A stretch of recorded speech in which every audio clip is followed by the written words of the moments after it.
Hello students, BSc part first year में last topic जो हमारे पास में चल रहा था उस टॉपिक का नाम था हमारे पास में जो अपन किए थे उसके लिए अपन सुप्रीमम इन्फीमम ये सब अपन सॉल्व कर रहे थे।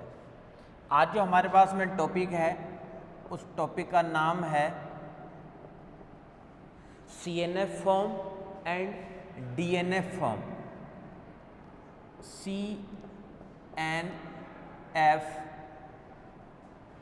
CNF टॉपिक जो हमारे पास में है उसका नाम है CNF conjunctive normal form. Conjunctive normal form.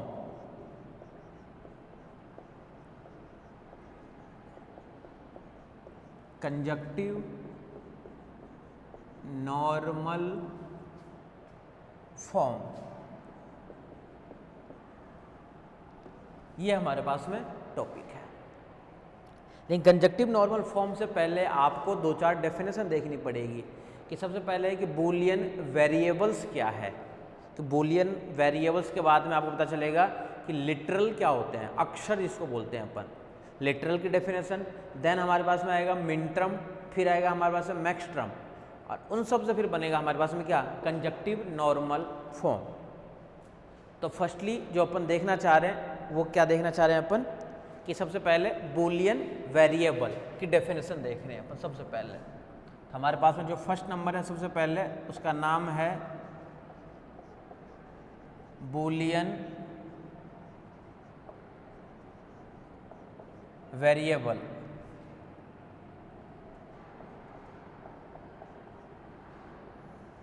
Boolean variable in Boolean algebra B, in a Boolean algebra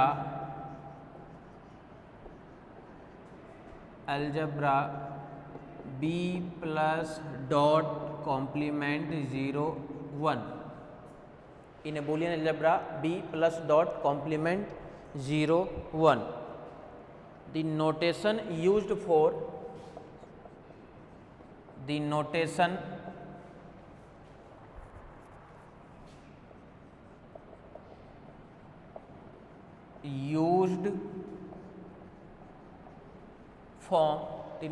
used form for any arbitrary element, any arbitrary elements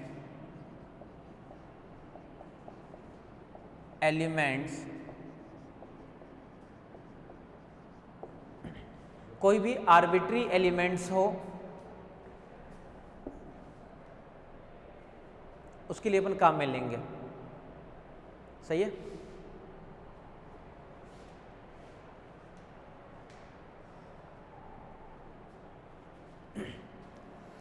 इधर जो लिखे थे अपन वो बूलियन अलजेब्रा को डिफाइन किए थे, ये नहीं दिख पा रहा होगा तो इसको इधर लिख देता हूँ फिर से मैं। ये बूलियन अलजेब्रा के एलिमेंट्स है ये हमारे पास में, ठीक है। अब आ जाओ, any arbitrary element x is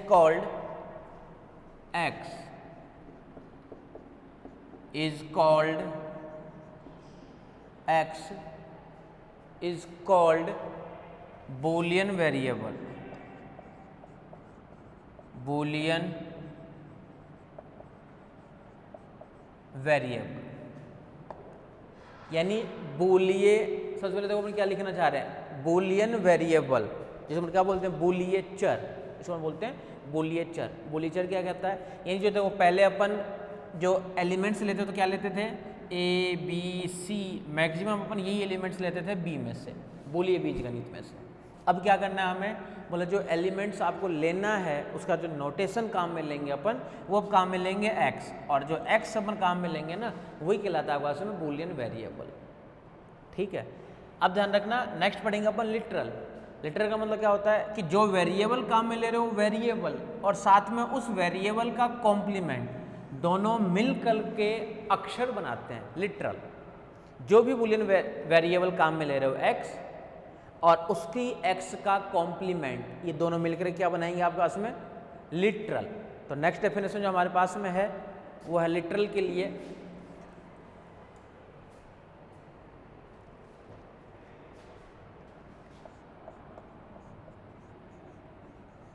literal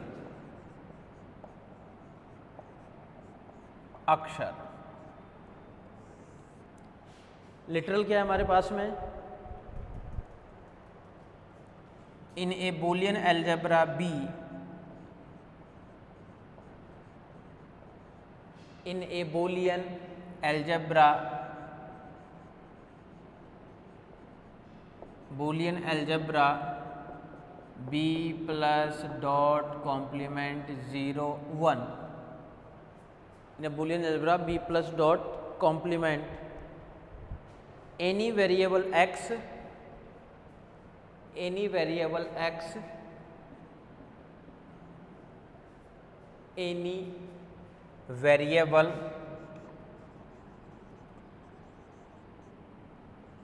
x and its complement, its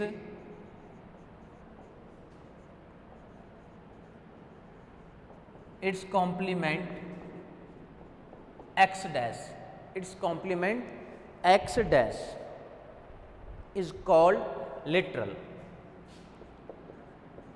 is called literal, literal अक्षर। बताया था कि अक्षर मतलब क्या हो जाएगा? लिटरल मतलब कि जो भी वेरिएबल हमारे पास में है उस वेरिएबल, खुद वेरिएबल और उस वेरिएबल का जो कॉम्प्लीमेंट होगा वो दोनों मिलकर क्या बनाएगा? लिटरल। अब अगर मान लो कहीं पे केवल कॉम्प्लीमेंट है उसका, तो कॉम्प्लीमेंट है इसका मतलब क्या होगा कि वो वेरिएबल्स को अपन लिख सकते हैं ना 0 × x और प्लस मान लो x डैश लिखा हुआ है, तो ये लिटरल है क्या? बोला बिल्कुल लिटरल है। कॉम्प्लीमेंट और उसका खुद का वेरिएबल दोनों के दोनों एक साथ। ठीक है, ये होता है हमारे पास में लिटरल।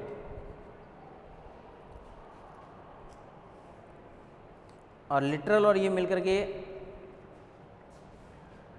नेक्स्ट हमारे पास डेफिनेशन है, इसका नाम और इसे भी लिख लो साथ में, मिनट्रम।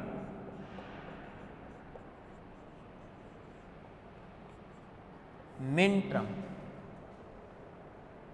जिसको हम बोलते हैं न्यून पद। मिनट्रम न्यून पद, मिनट्रम न्यून पद। ये क्या होता है हमारे पास में? f x1 x2, इसको अपन x1 × x2 या फिर x1 dot x2 dash, x1 dash x2 या फिर x1 dash dot x2 dash. इन मिनट्रम का काम क्या होता है? मल्टीप्लिकेशन देना। जितने भी बूलियन वेरिएबल्स आपके पास में है, 2 वेरिएबल्स है तो 2 वेरिएबल्स हर टर्म्स में आनी चाहिए। और वो कैसे होनी चाहिए? बोला मल्टीप्लिकेशन फॉर्म में होनी चाहिए। वो होनी चाहिए हमारे पास में मल्टीप्लिकेशन फॉर्म के अंदर। ठीक है, और एक होता है हमारे पास में मैक्स टर्म, वो भी लिख देता हूँ साथ में ही, मैक्स टर्म। इसको हम बोलते हैं आधिक पद। आधिक पद, इसका काम क्या होता है कि f x1 और x2 वही 2 वेरिएबल्स है आपके पास में। इस वेरिएबल्स में है क्या? तो x1 प्लस x2 बोल दो, या x1 कॉम्प्लीमेंट प्लस x2 बोल दो, या x1 प्लस x2 डैश बोल दो, या x1 dash plus x2 dash बोल दो। तो मैक्सिमम का मतलब क्या होता है? तो मैक्सिमम का मतलब ये आपके पास में है कि एडिशन लेकर के चलना। जितने वेरिएबल्स है, 2 वेरिएबल्स है तो हर किसी में देखो 2 वेरिएबल्स प्लस के अंदर, प्लस के अंदर, प्लस के अंदर। और मिनट्रम लोगे तो दोनों को दोनों वेरिएबल्स क्या आ जाएगा? मल्टीप्लाई के अंदर, मल्टीप्लाई के अंदर। इस टाइप की टर्म्स बनेगी हमारे पास में।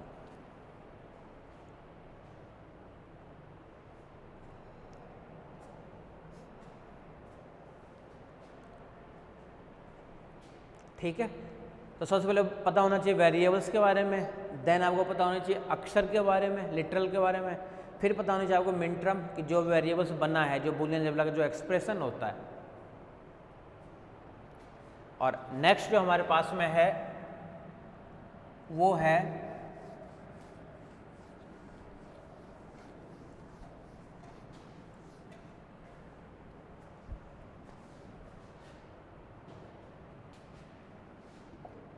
DNF, इसको हम बोलते हैं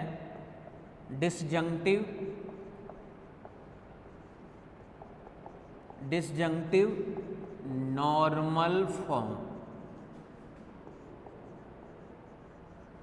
डिसजंक्टिव नॉर्मल फॉर्म, ये हमारे पास में है DNF, डिसजंक्टिव नॉर्मल फॉर्म। DNF का काम क्या है आपके पास में, डिसजंक्टिव नॉर्मल फॉर्म वाले का काम, या फिर इसको हम बोलते हैं VOG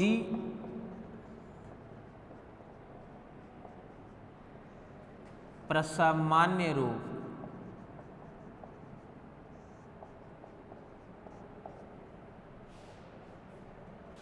VOG प्रसामान्य रूप। इसका काम क्या है आपके पास में, F X1 X2 X3, नीचे लिख देता हूँ,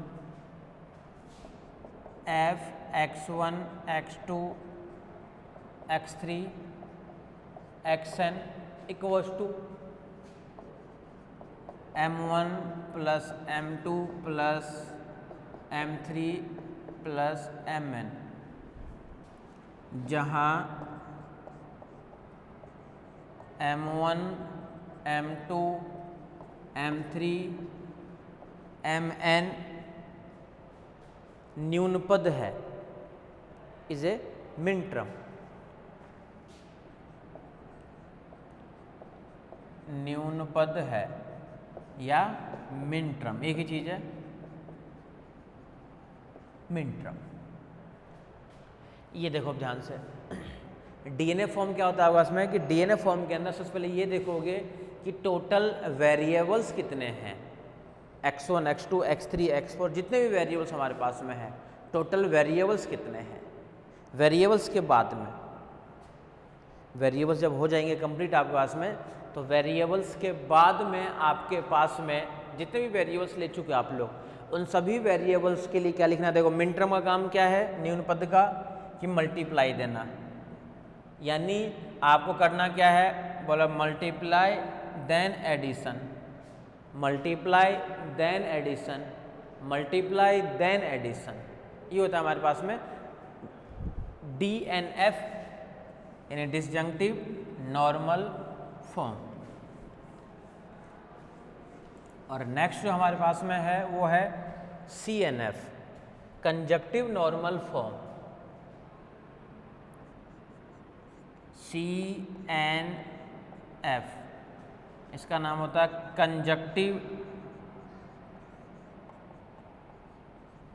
नॉर्मल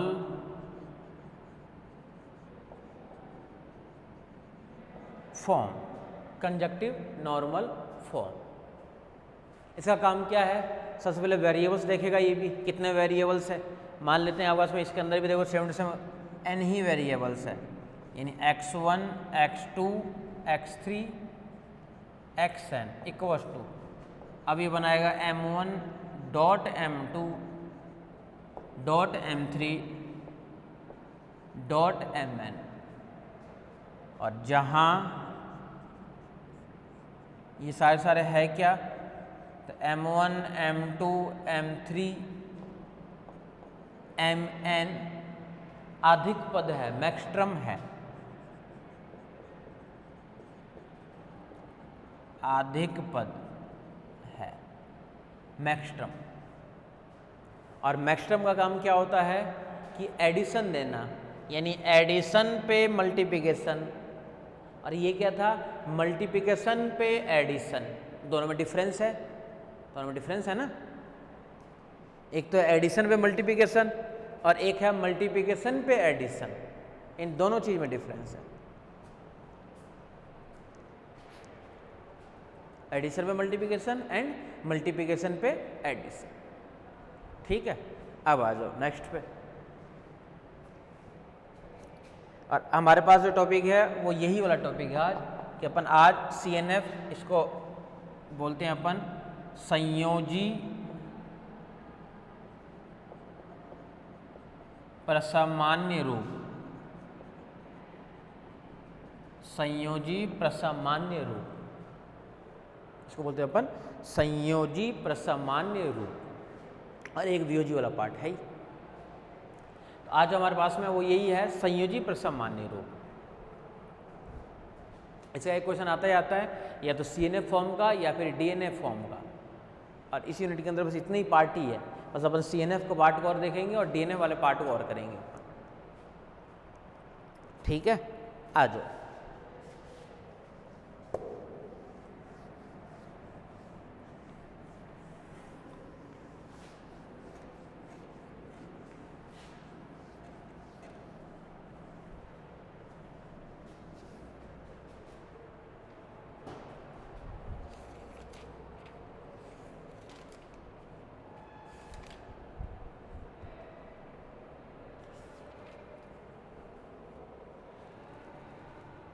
एक्सप्रेस क्वेश्चन है,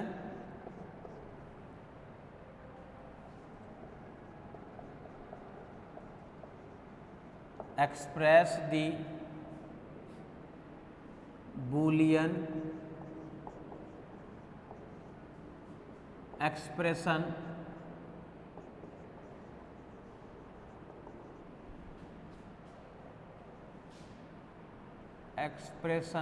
इन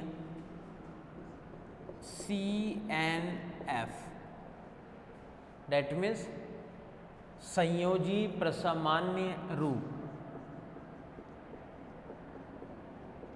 संयोजी रूप, डायरेक्ट लिख देता हूँ, संयोजी रूप, संयोजी प्रसामान्य रूप या फिर संयोजी रूप, CNF फॉर्म। क्वेश्चन क्या है, f(x1 x2) equals to f(x1 x2) equals to x1 plus x2 dot x1 plus x2 dot x1 dash plus x2 dash, x1 dash plus x2 dash, फिर डॉट x1, डॉट के अंदर फिर से उसका x1। ये तीन पार्ट है। अब ध्यान से देखना, करना क्या है, हमें संयोजी रूप में लिखना है इसको। और संयोजी रूप का मतलब क्या होता है कि सबसे पहले आपको लाना है एडिशन और फिर लाना है आपको क्या बोला, मल्टीप्लिकेशन। एडिशन मल्टीप्लिकेशन मतलब दिया वो उस रूप में, तो एडिशन मल्टीप्लिकेशन, एडिशन मल्टीप्लिकेशन। कितनी टर्म्स लानी है बोला, दो ही वेरिएबल्स है। देखो यहाँ पे x1 और x2, यानी दो वेरिएबल्स तो आ जाए प्लस में और फिर आ जाए मल्टीप्लाई में, दो प्लस में फिर मल्टीप्लाई में, दो प्लस में फिर मल्टीप्लाई में, इस तरीके से टर्म्स आ जाए हमारे सामने, प्लस में मल्टीप्लाई में, प्लस में एंड फिर से क्या आ जाए मल्टीप्लाई के अंदर।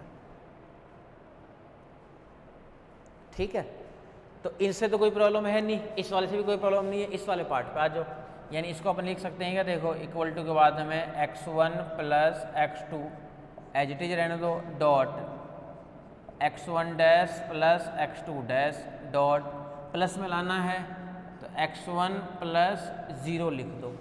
अगर डॉट में लाना होता तो अपन डॉट करते 1, तो डॉट करेंगे जब तो करेंगे वो 1, और प्लस करेंगे जब करेंगे अपन 0 वाला पार्ट, दोनों में डिफरेंस है।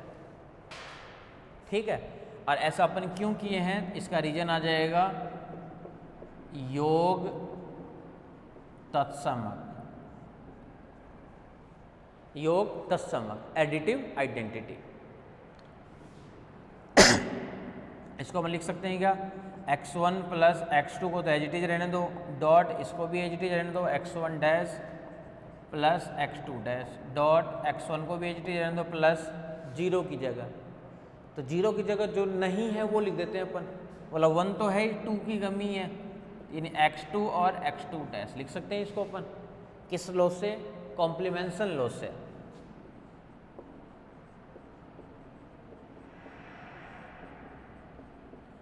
कॉम्प्लीमेंशन लॉ से इसकी वैल्यू क्या होती है, 0 होती है। x1 dot x1 dash, x2 dot x2 dash, इन सब की वैल्यू कॉम्प्लीमेंशन लॉ। ठीक है, अब देखो इसको अपन और सही तरीके से अगर लिखें तो इससे तो कोई दिक्कत है नहीं, x1 प्लस x2 को एज इट इज छोड़ देते हैं, डॉट इससे भी कोई दिक्कत नहीं है, x1 dash plus x2 dash, ये भी एज इट इज, फिर डॉट। इसके अंदर अपन लॉ लगा देते हैं distributive law, A plus B dot C क्या बनेगा, एक बार तो ए प्लस बी और डॉट ए प्लस सी, वही अपन लिख देते हैं इसको। ये बनेगा A plus B dot A plus C, reason आ जाएगा डिस्ट्रीब्यूटिव लॉ, बंटन नियम। अब कोई टर्म्स अगर दो बार है तो उसको एक को हटाना होता है, यानी x1 plus x2 as it is छोड़ देते हैं, dot x1 dash plus x2 dash को भी एज इट इज छोड़ देते हैं, डॉट x1 प्लस x2 देखो आ चुका है, और यहाँ से x1 प्लस x2 डैश क्यों हटा दिए अपन, एक रीजन और जान देते हैं अपन, आइडेम्पोटेंट लॉ। आइडेम्पोटेंट लॉ क्या कहता था कि अगर मान लो a प्लस ए करोगे, a प्लस ए तो फिर से क्या आएगा, ए ही आएगा। लेकिन अब ये चल रहा है किसके लिए, बोला x के लिए चल रहा है, तो सब कुछ किस में आएगा, बोला x में आएगा, सब कुछ x में चल रहा है ना, तो सब कुछ x में आएगा। तो ये हमारे पास अब इसके लिए CNF फॉर्म है। ये इसका कुछ आंसर नहीं होता पर्टिकुलर कि इसका आपको ये रिजल्ट लेकर के आना है, बस इसको चेंज में करना है CNF फॉर्म के अंदर। और CNF पार्ट में जब चेंज करोगे उसके अंदर क्या हुआ, यही तो हुआ, सबको अलग अलग लिखोगे, लिखने करके इसको इस तरीके से दिखाओगे।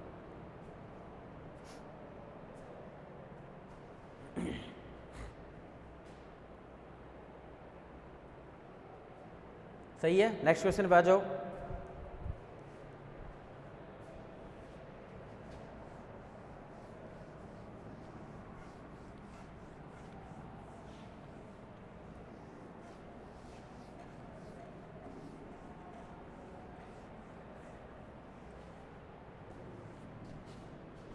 क्वेश्चन तो सेम यही चल रहा है। अब हमारे पास में क्वेश्चन जो है वो ये है, एफ x1 x2 और x3 इक्वल्स टू, क्वेश्चन क्या है, x1 plus x1 complement, x1 plus x1 complement plus x2 complement plus x2 बाहर कॉम्प्लीमेंट अंदर भी complement, x1 complement plus x2 complement dot x1 plus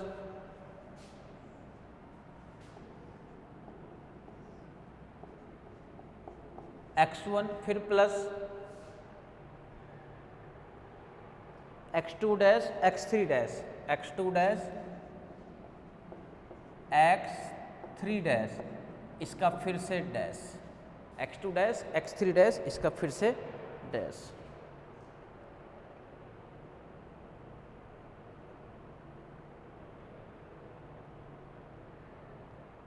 सही है, ये क्वेश्चन दे रखा है, करना क्या है, बोला वही CNF फॉर्म के अंदर चेंज करना है। यानी क्या लाना है आपको, बोला एडिटिव फिर मल्टीप्लिकेटिव, यानी वेरिएबल्स है वो कितने टोटल, तीन वेरिएबल्स है, तीन चर है, तो 3 चर आने चाहिए योगफल में, फिर गुणनफल, फिर योगफल, फिर गुणनफल, इसी तरीके से लाना है ना हमें। अब देखो वही वाला पार्ट अपन करेंगे, इसको सॉल्व करेंगे। देखो कैसे करेंगे इसके लिए, फर्स्ट पार्ट सबसे पहले बोला डैश वगैरह आ रहा है, बोला डैश वगैरह को हटाओ, डैश वगैरह हटाने के उसको आप लिख सकते हैं। देखो x1 प्लस, इसमें इस वाले टर्म्स को डैश हटा रहे हैं, तो a प्लस बी का कॉम्प्लीमेंट क्या होता है, a कॉम्प्लीमेंट यानी x1 डॉट बी कॉम्प्लीमेंट यानी x2, ये हटा दिए फर्स्ट वाली से अपन डैश वगैरह, और डैश वगैरह हटाते तो हमारे पास में ये टर्म्स बच गए एज इट इज, इसमें भी कोई दिक्कत नहीं है। डैश को हटा करके अपन क्या कर दिए, एज इट इज इसी वाले टर्म्स के अंदर कर दिए, ठीक है। नेक्स्ट वाले पार्ट पे आ जाओ, रीजन क्या आ जाएगा, बोला डिमॉर्गन्स लॉ। डिमॉर्गन्स लॉ का काम यही होता है कि a प्लस बी का कॉम्प्लीमेंट जो होता है, इसको हम लिखते हैं a कॉम्प्लीमेंट डॉट के अंदर b कॉम्प्लीमेंट। डिमॉर्गन्स लॉ में a प्लस बी का complement equal to a complement dot के अंदर b कॉम्प्लीमेंट, डिमॉर्गन्स लॉ में, ठीक है। ये होता है डिमॉर्गन्स लॉ के अकॉर्डिंग। अब देखो डॉट, बोला यहाँ पे भी आ रहा था, यहाँ पे भी लगा देते हैं अपन। यहाँ पे क्या बनेगा, बोला x1 प्लस, ये क्या बन जाएगा x2 प्लस x3, ये भी De Morgan's law. a dot B का complement, a complement plus b complement, एक बार पहले से कॉम्प्लीमेंट है, 2 बार कॉम्प्लीमेंट आएगा, फिर से वही वेरिएबल्स आ जाएगा। इसका रीजन क्या आ जाएगा, बोले इसका रीजन आ जाएगा De Morgan's law, De Morgan's law, De Morgan's law.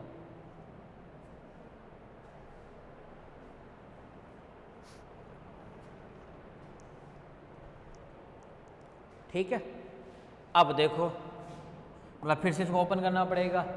a plus B dot C कैसे ओपन होगा, बोले एक बार तो बनेगा a प्लस बी, या फिर नहीं ओपन करना चाहते हो अपन डायरेक्ट प्रॉपर्टी लगा देंगे। अब ध्यान से देखना, एक होता है हमारे पास में एब्जर्सन लॉ, उसका काम क्या है, a plus A dot B भी a देता था और a dot A plus B इसका मान भी क्या देता था, a देता था।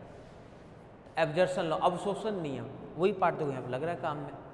इसको अपन क्या लग सकते हैं, एब्जर्सन लॉ से मतलब ये तो बन जाएगा पूरे वही x1 प्लस, बस प्लस क्यों, डॉट डॉट, अंदर वाले टर्म्स में क्या क्या है, तो x1 plus x2 plus x3, पूरे को लिख दिया x1, एब्जर्सन लॉ। इसका रीजन क्या है, अवशोषण नियम, एब्जर्सन लॉ।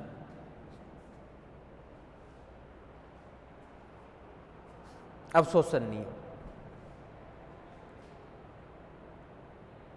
ठीक है, तो ये एब्जर्सन लॉ के कारण हो गया। अब देखो ध्यान से, मतलब फिर से लगा देंगे वही एब्जर्सन ही, a dot A plus B, पूरा है ये b, तो फिर से वही पार्ट लग रहा है, a dot A plus B, फिर से वही एब्जर्सन लॉ से क्या बन जाएगा, x1 ही बन जाएगा फिर से, और इसका भी रीजन क्या आ जाएगा, बोला एब्जर्सन लॉ ही आ जाएगा, अवशोषण नियम, एब्जर्सन लॉ।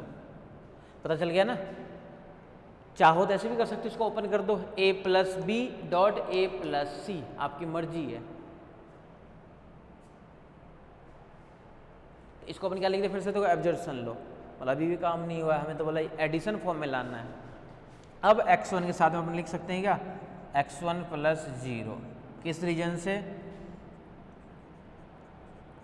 योग तत्समक नियम, योग तत्समक नियम, और इस 0 की जगह लिख सकते हैं फिर क्या अपन, x1 प्लस यहाँ से x2 डॉट x2 डैश, इसको फिर से क्या लिख सकते हैं, x1 plus x2 dot x1 plus x2 dash, reason क्या आ जाएगा, तो बंटन नियम, तो इसका रीजन है हमारे पास में बंटन डिस्ट्रीब्यूटिव लॉ, ये बंटन नियम। बोला आ तो गया ये एडिशन, फिर मल्टीप्लिकेशन, फिर से एडिशन, लेकिन एडिशन आ जो रहा है वो कितने वेरिएबल्स के लिए आना चाहिए था, बोला 3-3 वेरिएबल्स, और यहाँ पे कितने आ रहे हैं, 2-2 वेरिएबल्स, एक वेरिएबल्स की कमी है, तो फिर से अपने को क्या करना पड़ेगा, प्लस जीरो और करना पड़ेगा। तो इसको अपन क्या लिख सकते हैं फिर से, x1 प्लस x2 को तो रहने दो एज इट इज, इसमें कर देते हैं प्लस का 0 और फिर डॉट, इसमें देखो क्या x1 plus x2 dash, x1 plus x2 dash, इसके साथ में भी प्लस का 0। दोबारा क्यों कर रहे हैं अपन, क्योंकि यहाँ पे 2-2 वेरिएबल्स आया है, हमें 3-3 वेरिएबल्स चाहिए, और ऐसा क्यों हुआ है, इसका भी रीजन आ जाएगा एडिटिव आइडेंटिटी, एडिटिव आइडेंटिटी, योग तत्समक नियम, योग तत्समक नियम, ठीक है। अब इसकी जगह फिर से कुछ रख दो जो मान वगैरह बन रहा है, इसको अपन क्या लिख सकते हैं, x1 as it is plus x2 as it is. अब किसकी कमी है, 3 की, बोला रख दो x3 और x3 का कॉम्प्लीमेंट, फिर से dot, x1 plus x2 dash as it is, 0 की जगह फिर से कमी है किसकी, x3 डॉट x3